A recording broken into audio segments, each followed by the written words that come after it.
안녕하세요 여러분. 우리 모두 합격하는 그날까지 We pass. 우리 모두 합격합시다.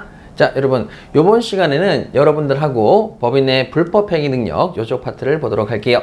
자, 법인의 불법행위 능력은 올해 시험에 나올 가능성이 상당히 높다. 그래서 별표를 치자면 한 3개 정도는 되는 곳이다. 이렇게 확인해 주시면 되겠습니다. 거의 매년 출제가 되는 곳이죠. 자, 그래서 기출문제도 상당히 많고요. 그 부분을 이제 저랑 같이 한번 정리해 보도록 할게요. 먼저 요건 파트입니다. 자, 요건 파트에서는 여러분들하고 두 문자를 땄었죠. 뭐라고 두 문자를 땄냐면 대, 왜, 그 다음에 고, 그 다음에 면책 안됨. 요렇게 해서 두 문자를 땄습니다. 대, 왜, 고, 면책 안됨. 자, 그러면 첫 번째 법인의 불법행위 책임이 성립하려면 대표기관의 행위여야 됩니다. 자, 그럼 대표기관 행위는 뭐가 있을까요? 대표기관은 원래 5명이 있죠. 이사, 임시이사, 특별대리인, 직무대행자, 청산인. 얘네들이 행위를 해야 됩니다. 그런데 법인의 불법행위에서만큼은 추가로 한 명이 더 들어가는 대표기관이 있습니다. 법인을 사실상 대표하는 자죠. 자, 요거 굉장히 중요하니까 잘 기억해 두시죠. 일반적으로 대표기관은 5명인데 법인의 불법행위만 대표기관을 한 명 더 추가한다. 이렇게 말씀을 드렸었고요. 그 다음에 대표기관이 아닌 애들은 법인이 불법행위 책임을 지지 않습니다. 그래서 시험에 자주 나오는 게 대표권이 없는 이사죠. 이사는 이사인데 대표권이 없으니까 대표기관으로 보지 않습니다. 그래서 없는, 여기가 굉장히 중요하겠네요. 자, 그럼 두 번째 외입니다. 외형상 직무행위가 인정이 되면 됩니다. 그러니까 외부적으로 봤을 때 직무행위만 인정되면 되니까 실제 따지고 봤는데 첫 번째, 개인의 사적인 이의를 도모하든지 또는 법령 규정에 위반하든지, 자, 이런 경우를 따지지 않고 외형적으로 직무행위면 충분하고요. 그 다음에 불법행위의 기본적인 요건, 고위손을 갖춰야 되는 거죠. 고위손을 갖춰야 되겠습니다. 자, 그럼 이때 이 행위에 대해서 법인은 면책이 될 수 있느냐? 법인은 대표기관의 행위로 이익도 얻을 수 있고 불이익도 생길 수가 있는데 이익은 다 가져가고 책임은 면하겠다. 이렇게 할 수는 없기 때문에 면책이 되지 않습니다. 자, 그럼 여기 관련돼서 우리 문제를 한번 풀어보도록 할게요. 자, 문제를 보시게 되면 굉장히 같은 유형의 문제들이 많이 나왔다는 걸 알 수가 있습니다. 그만큼 시험에 많이 출제가 된 거죠. 첫 번째는 대표기관 을이, 대표자 을이 직무에 관한 불법행위로 병에게 손해를 가하였습니다. 자, 그럼 대표기관이 누군지 한번 살펴보니까, 자, 을이 누구예요? 청산인입니다. 자, 청산인 대표기관입니까? 아닙니까? 대표기관이죠. 그 사람이 직무에 관한 불법행위로 손해를 가했다면 당연히 법인인 갑이 불법행위 책임이 성립합니다. 그래서 성립할 수 있다. 맞는 지문이 되겠네요. 자, 이렇게 정리하시면 되겠고요. 자, 그러면 두 번째 가시죠. 두 번째 가시니까 이제 뭐가 나오느냐? 법인의 불법행위 능력에서 거기서 딱 보니까 법인을 사실상 대표한다라는 사람이 나왔습니다. 법인을 사실상 대표한 사람은 법인의 대표자에 포함이 되느냐? 그죠? 불법행위 능력에서는 대표자에 포함이 되겠네요. 그런데 법인의 불법행위 능력이라는 단어 대신에 조문이 나온 적도 있습니다. 민법 제35조 1항의 법인의 대표자, 바로 이것이 바로 민법 제35조 1항이 법인의 불법행위 능력입니다. 여기 정도는 규정을 알아두셔야 되겠네요. 제35조입니다. 그 다음에 법인의 대표자에는, 여기 법인의 대표자에는 누가 포함이 된다? 법인을 사실상 대표하는 사람이 포함된다, 안 된다? 포함되겠습니다. 그래서 포함한다. 여기까지 해서 맞는 지문 되겠네요. 자, 그럼 이제 다음에 2-2번입니다. 법인의 불법행위 능력에서의 법인의 대표자. 여기는 법인을 사실상 대표해야 되겠죠. 그 여부와 관계가 없다? 틀렸네요. 그래서 여기 부분은 X 이렇게 체크하시면 되겠고요. 그 다음에 3번입니다. 사단법인의 갑인데요. 거기서 사실상 대표하는 사람이 있습니다. 사실상 대표해서 그리고 난 다음에 뭐라고 되어 있느냐? 사실상 대표를 한다면 법인의 불법행위 능력의 대표자에 해당하느냐? 법인의 불법행위 능력에서 정한 대표자에 해당한다, 않는다 그래서 틀렸죠. 자, 이런 식으로 해서 문제를 푸시면 되시겠습니다. 자, 다음으로 3번 문제 한번 가보도록 할게요. 자, 3번입니다. 여기서 보시게 되면 법인을 사실상 대표합니다. 자, 대표하고 있죠. 그런데 그 밑에 직무에 관해서 타인에게 손해를 가하였습니다. 그러면 법인을 사실상 대표하는 사람도 법인의 불법행위 책임이 성립하죠. 거기에 대표에게 들어가니까 불법행위가 성립한다. 그래서 앉는다. X. 이렇게 체크하시면 되겠네요. 자, 그 다음 3-1번입니다. 자, 병이 있는데 뭐라고 얘기하냐면 갑 법인의 사실상 대표를 합니다. 자, 그 다음에 사실상 대표인데 그 사람이 직무행위로 정이라는 사람에게 손해를 입혔습니다. 자, 그러면 사실상 대표가 법인의 불법행위 책임에서 대표 기간에 들어간다고 그랬죠. 그래서 여기서 또 나오는 게 뭐냐면 법인의 불법행위 책임에 관한 민법 제35조. 자, 여기 35조. 자, 요거는 이제 은근히 나오니까 법인의 불법행위 35조 기억하시고 손해배상 책임을 진다. 예, 맞습니다. 요렇게 해서 체크하시면 되실 것 같네요. 자, 그럼 우리 다음 페이지 한번 넘어가시니까요. 다음 페이지죠. 자, 다음 페이지 보시니까 여러분 뭐가 보이십니까? 대표권 없는 이사가 보이십니다. 자, 대표권 없는 이사. 그래서 보시면은 대표권 없는 이사기 때문에 자, 그 애는 법인의 불법행위가 성립하지 않습니다. 이렇게 체크하시면 되겠네요. 자, 여기도 마찬가지로 대표권 없는 이사기 때문에 자, 법인의 불법행위가 성립하지 않지요. 자, 이렇게 바로바로 문제를 푸시는 방법이 있고요. 자, 그 다음에 그 밑에 내용이면 약간 문장이 바뀌었죠. 자, 제35조 또 나왔습니다. 근데 이번에는 좀 친절하게 법인의 불법행위 능력이라고 써주고 있네요. 자, 여기에는 뭐가 들어가냐면 대표자에 대표권 없는 이사가 포함되느냐라고 물었습니다. 포함되지 않지요. 그래서 여기 부분은 X. 자, 그 다음에 대표권 없는 이사입니다. 자, 그때 법인의 불법행위 책임이 되느냐? 법인은 불법행위 책임을 진다. 책임을 지지 않습니다. 그래서 전체가 X인 거죠. 이렇게. 자, 이렇게 해서 문제를 푸시면 되겠습니다. 자, 문제의 양은 많지만 실제로 문제를 푸는데 들어가는 시간과 노력은 상당히 적죠. 자, 그럼 다음으로 여러분 거기 나와 있는 5번 문제 보도록 하겠습니다. 자, 법인의 불법행위 능력에서의 직무에 관해서 자, 불법행위 능력에서의 직무에 관하여는 이렇게 돼 있고 그 다음에 계속 나오는 게 뭡니까? 외형상 직무행위로 인정되면 됩니다. 외형상 직무행위로 인정. 맞습니다. 이렇게 체크하시면 되겠네요. 자, 이제 6번 가도록 할게요. 자, 6번 보시게 되면 이런 말이 보입니다. 개인의 사리를 도모하기 위한 것이다. 자, 이런 것들은 중요하다 안 중요하다? 하나도 중요하지 않습니다. 그래서 가로를 잠깐 치시고 뭐면 충분합니까? 외형상 직무관련성입니다. 그래서 외간상 뭐라고요? 직무행위라고 인정이 된다면 그때는 직무에 관한 행위에 해당한다 안 한다? 해당한다. 직무에 관한 행위에 해당이 되겠습니다. 자, 6-1번 가도록 할게요. 또 마찬가지로 외형상 직무에 관한 행위로 인정이 됐습니다. 자, 그러면 이 경우에도 개인의 사적인 도모 따진다 안 따진다? 위한 것이라면 이런 건 따지지 않습니다. 무시하시고 가로만 치시고 그 다음에 직무에 관한 행위에 해당하지요. 않는다 X. 이렇게 틀렸습니다. 자, 그 다음에 6-2번 가도록 하죠. 자, 여기서 마찬가지로 자, 개인의 사적인 이익을 도모한다는 얘기가 이렇게 되어 있습니다. 부정한 대표 행위를 했다. 그럼 부정한 행위를 했다는 것은 사적인 것을 사용하기 위해서 정당하지 못한 행위를 했다는 얘기죠. 요걸 이런 식으로 풀어서 시험 문제를 냈네요. 자, 그럼 직무범위 내에 들어가 있으면 법인의 불법행위가 뭐한다? 성립하겠습니다. 성립할 여지가 없는 게 아니라 성립하겠죠? X. 자, 되셨습니까? 자, 그래서 문제 형태를 살짝 바꿨고요. 그 다음에 6-3번 문제 가도록 할게요. 외형상 대표자의 직무행위로 인정이 됩니다.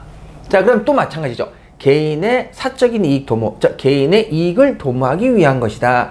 가로치시고요. 정말 무시하시고 직무에 관한 행위에 뭐하죠? 해당하지요. 이렇게 해서 체크하시면 되시겠습니다. 자, 어렵진 않죠? 문제가 어떻게 바뀌었는지 그런 것들만 잘 보시면 될 것 같습니다. 자, 다음으로 7번입니다. 외형상 직무행위라고 인정이 됩니다. 자, 외형상이고요. 직무행위라고 인정이 되는데 이번에는 사적인 이익 도모가 아니라 뭐라고요? 법령 규정에 위반한 행위입니다. 이것도 따진다 안 따진다? 안 따집니다. 외형상 직무행위면 충분하죠. 자, 그러면 직무에 관한 행위에 해당하느냐? 예, 직무에 관한 행위에 해당이죠. 자, 7-1번입니다. 자, 여기서는요, 여러분 법령 위반을 뭐라고 했냐면 강행규정 위반이라고 했습니다. 자, 뭐라고요? 강행규정 위반. 법령 규정을 위반했다. 강행규정인 법령을 위반했다. 이렇게 나와 있네요. 자, 그 다음에 직무에 관한 관련성이 인정이 됩니다. 직무에 관한 관련성이 인정이 되면 그때는 법인의 불법행위 책임이 인정이 되죠. 자, 어떻게 문제를 바꾼지 확인하셨고요. 자, 그럼 다음으로 법령 규정에 위배된 것입니다. 법령 규정에 위배된 것. 자, 이런 거 따진다, 안 따진다? 안 따진다. 외형상 봤을 때 직무에 관한 행위라고 인정이 됩니다. 자, 인정이 되면 또 나와 있죠. 35조 법인의 불법행위 능력. 자, 그래서 35조 불법행위 능력의 직무에 관한 행위에 해당하겠습니다. 해당 않는다 X 이렇게 해서 체크하시면 되겠네요. 자, 7-3번입니다. 외형상 대표자의 직무행위라고 인정이 되면 법령 규정에 위배된 것이다. 무시하시고 그 다음에 직무에 관한 행위에 해당하느냐? 해당하죠. 않는다. 그래서 틀렸네요. 이렇게 해서 체크하시면 되시겠습니다. 자, 8번이죠. 법인이 자, 거기 보시게 되면 법인의 불법행위 책임으로부터 면책될 수 있느냐? 면책이 절대 되지 않습니다. 자, 되셨고요. 그 다음에 8-1번입니다. 대표자 을이 직무에 관한 불법행위로 병에게 손해를 가했네요. 자, 그럼 이 경우에 과연 법인은 책임을 지느냐? 자, 갑의 불법행위 책임, 즉 법인의 불법행위 책임이죠. 갑이 뭐죠? 법인 갑이니까 불법행위 책임은 면책되지 않습니다. 이렇게 간단하게 체크하시면 되겠네요. 자, 그럼 다음 페이지 가셔서 이제 51페이지 가셔가지고요. 자, 효과 부분 보시겠습니다. 효과입니다. 자, 여기서 보셔야 될 것은 법인의 불법행위 책임의 성립이지요. 그럼 첫 번째, 법인이 이사 기타 대표자가 직무에 관한 타인에게 관한 손해를 누가 배상하냐면 법인이 배상합니다. 자, 법인이 배상을 해줍니다. 자, 그럼 배상을 해줬는데 그때 법인의 대표자는 책임을 면하느냐 그러니까 이사 기타 대표자는 대표자는 마찬가지로 법인하고 똑같이 책임을 집니다. 자기의 손해배상 책임을 면하지 못한다. 똑같이 배상 책임을 진다, 아닌다? 진다. 그럼 피해자는 법인에게도 책임을 물을 수 있고 누구에게도 대표자에게도 책임을 물을 수 있죠. 그때 법인에게 책임을 물었다면 자, 둘은 부진녀 연대 책임인데 법인에게 책임을 물었다면 법인이 피해자에게 배상을 해주고요. 배상을 해주고 그 다음에 배상을 누구 대신에? 대표자 대신에 했기 때문에 대표자에게 구상권을 행사해서 내가 너 대신에 돈 갚았잖아 하고 대표기관에게 구상권을 행사할 수가 있습니다. 자, 그 다음에 그 밑에 판례를 보시게 되면 대표기관의 고의적인 불법행위. 자, 대표기관은 불법행위를 고의에 의해서 했고요. 그 다음에 피해자들에게 과실이 있습니다. 과실. 자, 민법에서는 고의와 과실을 다르다고 본다, 같다고 본다. 민법에서는 같죠. 그래서 이 경우에 서로 간에 서로 상계할 수 있다, 없다? 있다. 그래서 과실상계를 할 수 있겠습니다. 자, 그러면 여기 관련돼서 우리 기출문제를 한번 풀어보도록 할게요. 자, 여기 부분 어떻게 돼요? 생각보다 문제가 적습니다. 자, 적으니까 간단하게 풀어보도록 하겠습니다. 법인의 불법행위가 성립합니다. 그때 대표자도 책임을 면한다, 책임을 진다. 손해배상 책임을 면하지 못합니다. 아주 간단하죠. 자, 그 다음에 법인의 불법행위가 성립합니다. 법인의 불법행위가 성립한다면 그때 대표자는 책임을 진다, 안 진다? 진다. 그래서 여기 뭐라고 나왔냐면 법인만이 피해자에게 불법행위 책임을 진다. 법인만이 집니까? 대표도 같이 집니까? 같이 지니까 만 때문에 틀렸습니다. 아주 개념을 살짝 바꿔서 문제를 낸 거죠.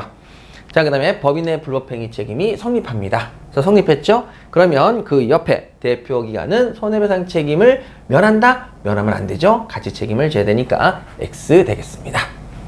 자, 그 다음에 2번 문제에 가도록 하죠. 법인이 피해자에게 배상을 했습니다. 그러면 법인은 대표자에게 구상권을 행사할 수 있죠. 법인은 대표자 개인에 대해서 구상권을 행사할 수가 있습니다. 없다? 틀렸네요.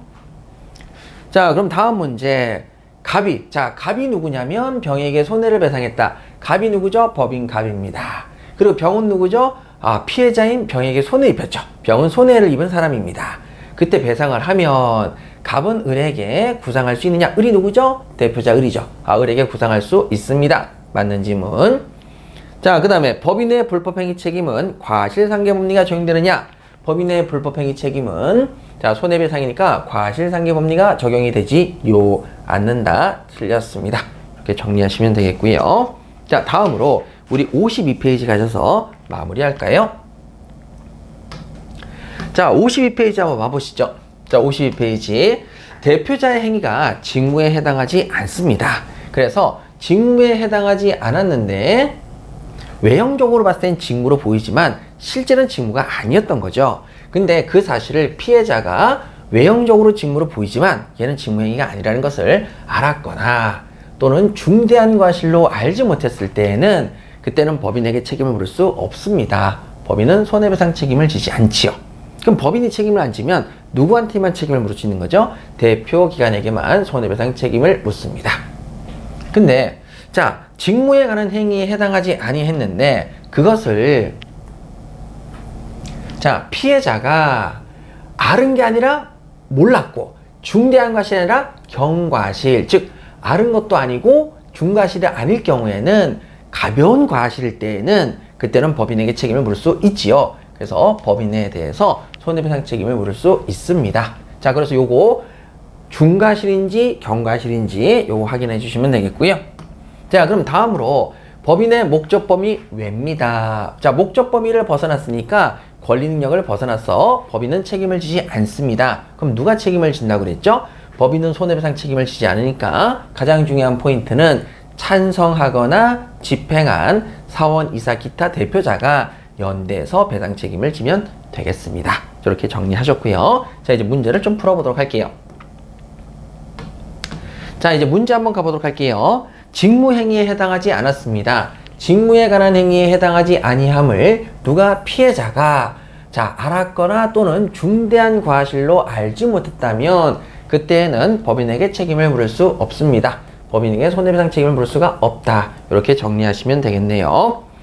자, 그 다음에 여기도 마찬가지로 자, 직무에 관한 행위에 해당하지 아니함 맞아요. 그리고 누구요? 피해자가 자, 알았다는 걸 빼고 뭐만 들어왔습니까? 중대한 과실로 알지 못했다면 그때는 법인에게 손해배상 책임을 물을 수 없지요. 부담하지 않는다. 이렇게 체크하시면 되시겠네요.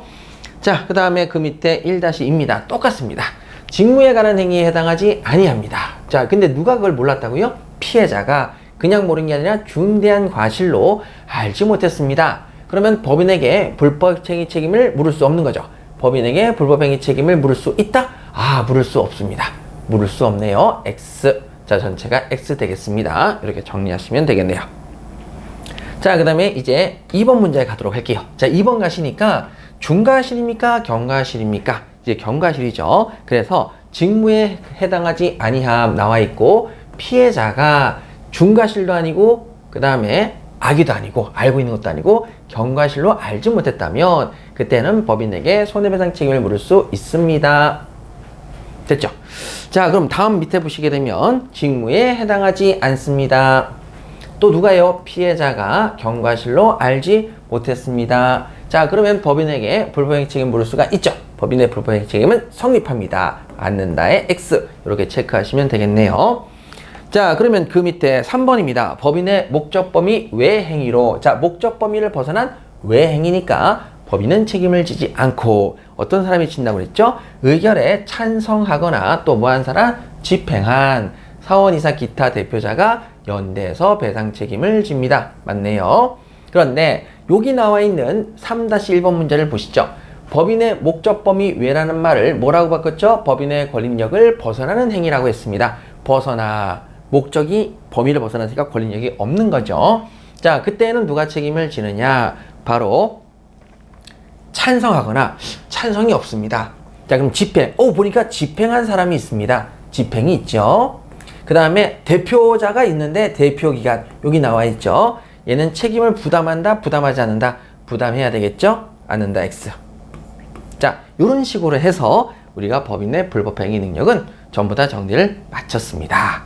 자, 여러분, 여기 나와 있는 유형은 문제수가 많긴 하나 비슷한 문제를 어떻게 바꿔내는지 그걸 보시는 그런 내용이 되겠습니다. 그래서 문제를 푸실 때 비슷한 문제가 어떻게 내용이 달라지는지 그쪽에 포커스를 맞춰서 정리하시면 되시겠습니다.